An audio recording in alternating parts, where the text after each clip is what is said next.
everybody, welcome back to my channel. If you're new, hi, I'm Shelby. In today's video, I'm going to be talking about my August favorites. Let's go ahead and talk about hair care. I've been dabbling in some new hair care products and I've fallen in love with this dry shampoo. Now, I'm not going to say it's my all-time favorite dry shampoo, but it is currently my favorite because it's what I've been using for a while, and this is the Not Your Mother's Clean Freak Refreshing Dry Shampoo.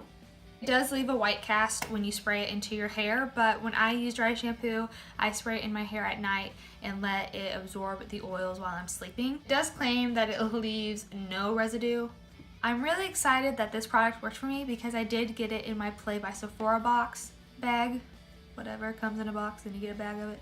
And this is the Cavier Anti-Aging Miracle Multiplying Volume Mist.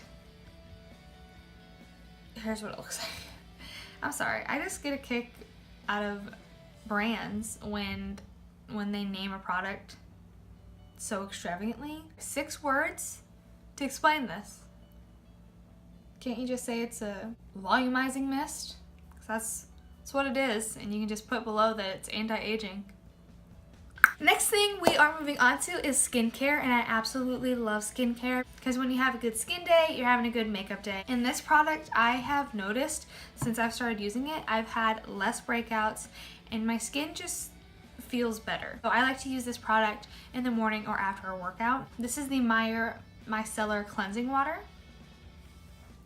And I've had it for quite a while and I'm just about halfway through it. So what I do in the morning is first things first, I go into my bathroom and I'll splash my face with water, and then I'll dab my face with a towel, brush my teeth, and then on a cotton round I will saturate it with this, wipe my face, and I will continue on with my skincare regimen. But I absolutely love using this. It makes getting ready in the morning so much faster.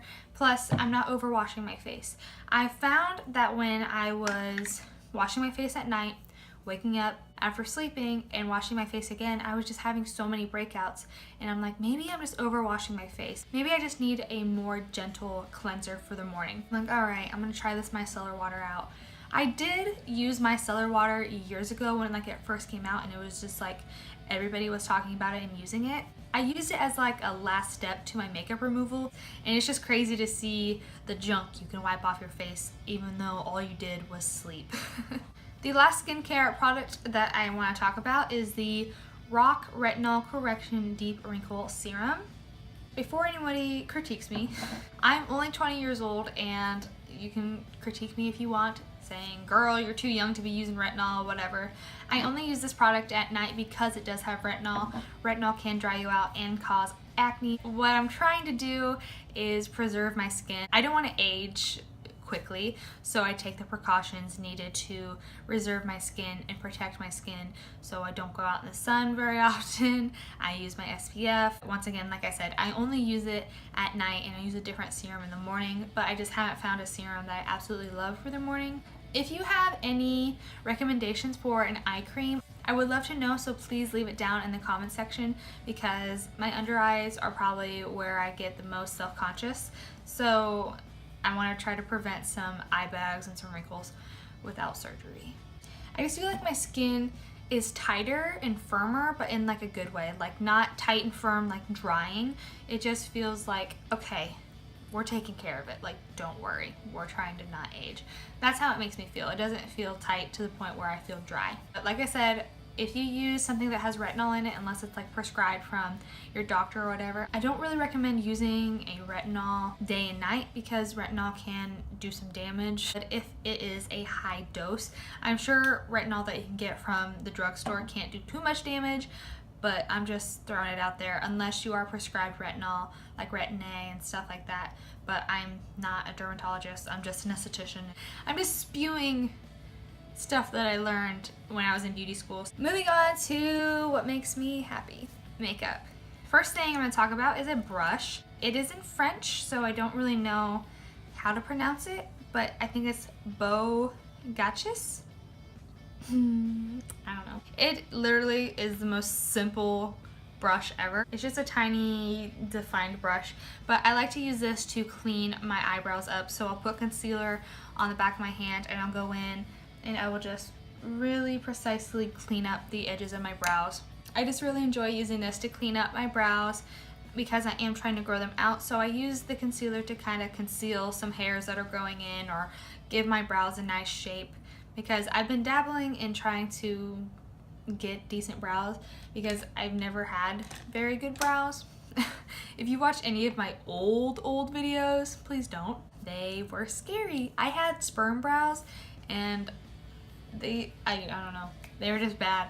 If you want to see some bad brows, go check out like my very first videos that I've made. They're so embarrassing. I don't know why they're still up, but they are. Speaking of brows, I'm going to talk about a brow product that I've also been loving. And I actually got this for free when I bought so many lashes at my beauty supply store. And this is my Ardell Dark Brown Brow Pomade. I've been trying to experiment with different brow products instead of just using brow pencils. So I told myself, let's try a brow pomade. Plus I got it for free, which was nice. So far so good. I've been really liking this. It's what I have in my brows today. It blends out really nicely without being too harsh and heavy. This brow pomade has made my life a lot easier, and I think I'm gonna try out some more brow pomades because I've always just used powders and pencils, so I want to branch out and try some other awesome brow products. Now this next product might come to a surprise to you because I hated it because I didn't really like it in my Play by Sephora box bag, but I gave it another try and it's not too bad. This is the mini beauty blender, and as you can tell, I've used it, but I used it instead of like doing some concealer work. I solely use it to get right underneath my eyes and to bounce out any like liquid highlighters or liquid blushes.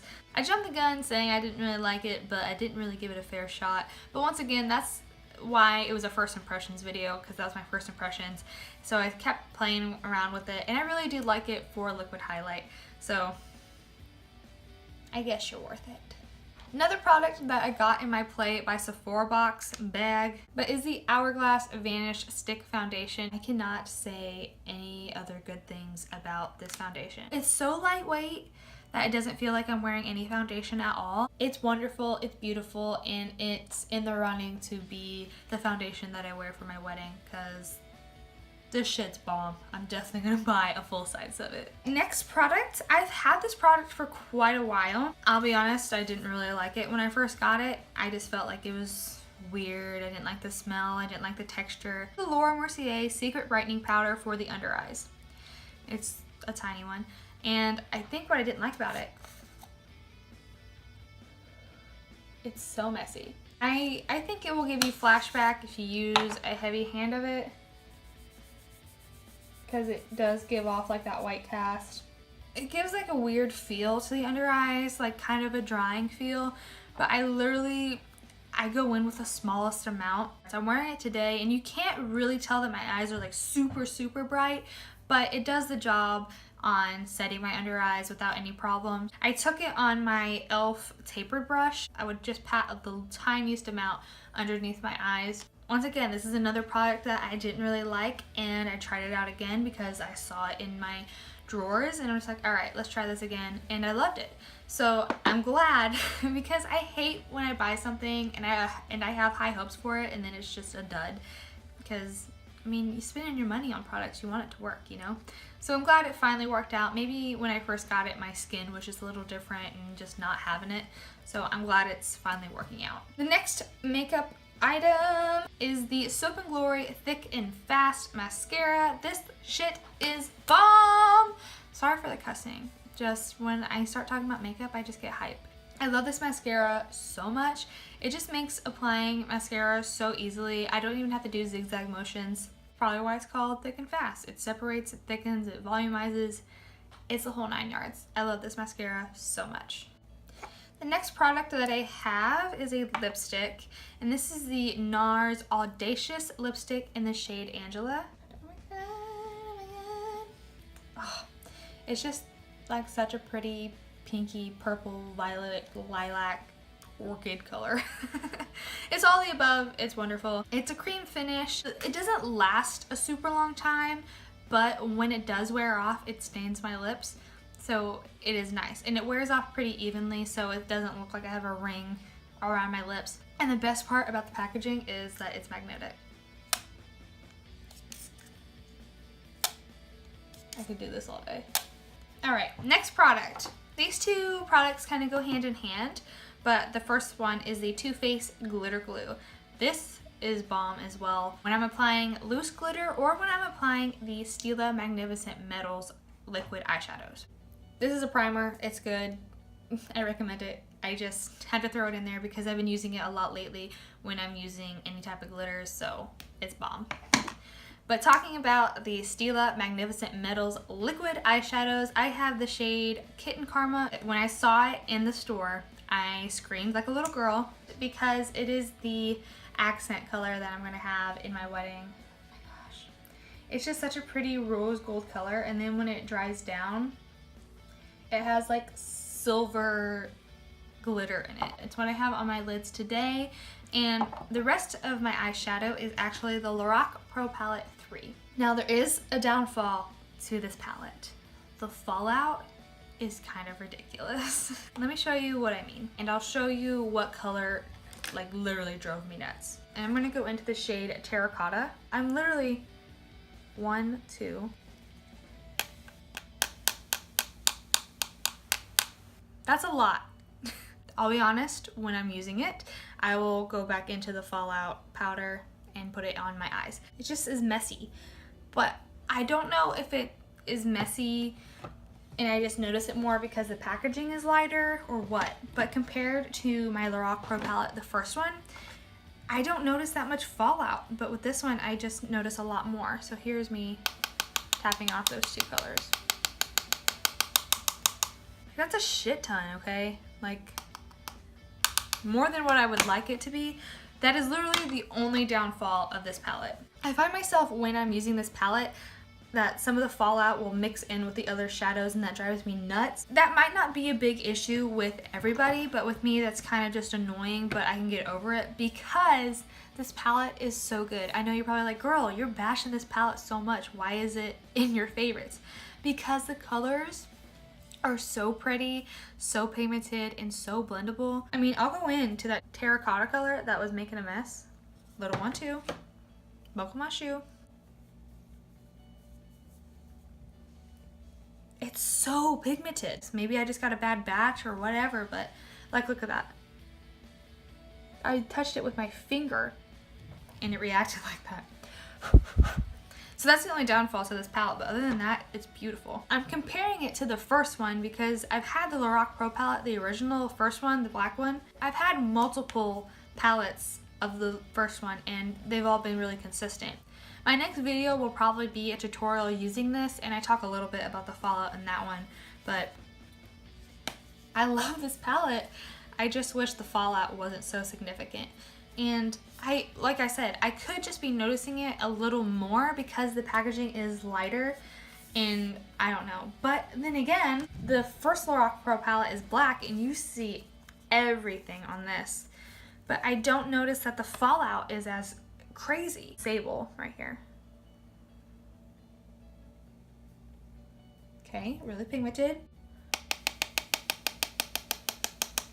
Look.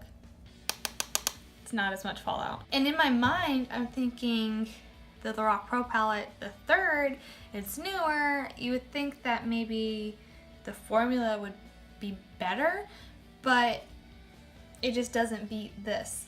If you have this palette, let me know down below if yours has this bad of fallout.